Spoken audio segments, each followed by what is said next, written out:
இந்த சட்டமன்றத்துடைய தேர்தல் என்னன்னா விசுவாசத்துக்கும் துரோகத்துக்கும் நடக்கின்ற தேர்தல். இதை தொண்டர்கள் இவங்க வியாபாரிங்க இந்த வேகத்துல எங்க காட்டணும், தேர்தல் களத்துல காட்ட வேண்டும். விசுவாசமா துரோகம் இதுதான். திமுகவே காலகாலமா இருந்து யாரும் வேட்பாளராக இருந்திருந்தா நமக்கு அதை பத்தி கவலை இல்லை, அது திமுக வேட்பாளர். ஆனா நம்ம கிட்ட பதவி சுகம் எத்தனை அனுபவிச்சுட்டு இன்னைக்கு போய் களத்துல நம்ம எடுத்து ரெட்டலை எடுத்து புரட்சி தலைவர் அந்த இயக்கத்தை எடுத்து துரோகம் பண்ணக்கூடியவர் வீழ்ச்சி காட்ட வேண்டிய விளையாட்டு வந்து நிச்சயமாக இந்த முறை தலைவர்.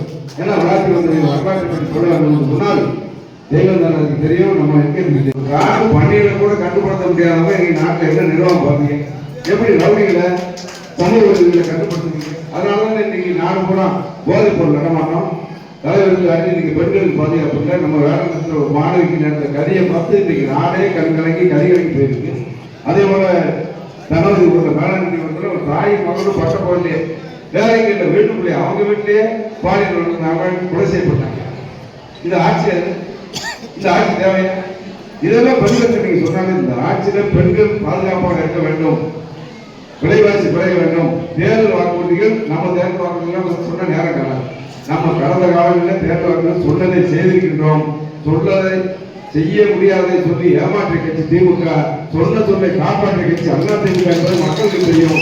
அதை நீங்கள் விருதுகளாக எடுத்து சொல்ல வேண்டும். அதிமுக வேட்பாளருக்கு பஞ்சம், திமுக நீங்க வேட்பாளருக்கு பஞ்சம். அதிமுக போனவங்க அங்க வேட்பாளர். இது என்ன கட்சி? அங்க உழைச்சவனுக்கு காலகாலமா உழைச்சவனுக்கு பதவி இல்லை. ஆக இதுதான் திமுகவுடைய நிலை.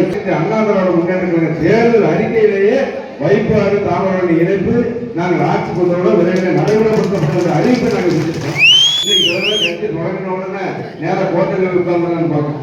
ஆனா அதிமுக தொடங்கி 6 மாசம் குழந்தையா இருக்கும் போதே ஒரு பாராளுமன்ற தேர்தலை சந்தித்து மிகப்பெரிய ஜாமான்களாக இந்த பாராளுமன்ற பிரதமராக இந்திரா காந்தி, பெருந்தலைவர் காமராஜர், திமுக தலைவர் கருணாநிதி, சர்வ வல்லமை மிக்க இத்தனை தலைவர்கள் இருக்கின்ற நேரத்தில் அத்தனை பேர்களையும் வீழ்த்தி 2 வாக்கு வித்தியாசத்தில் 6 மாத குழந்தையாக இருக்கும் போது வெற்றி கொடி நாட்டிய இயக்கம் அனைத்து அல்லாத.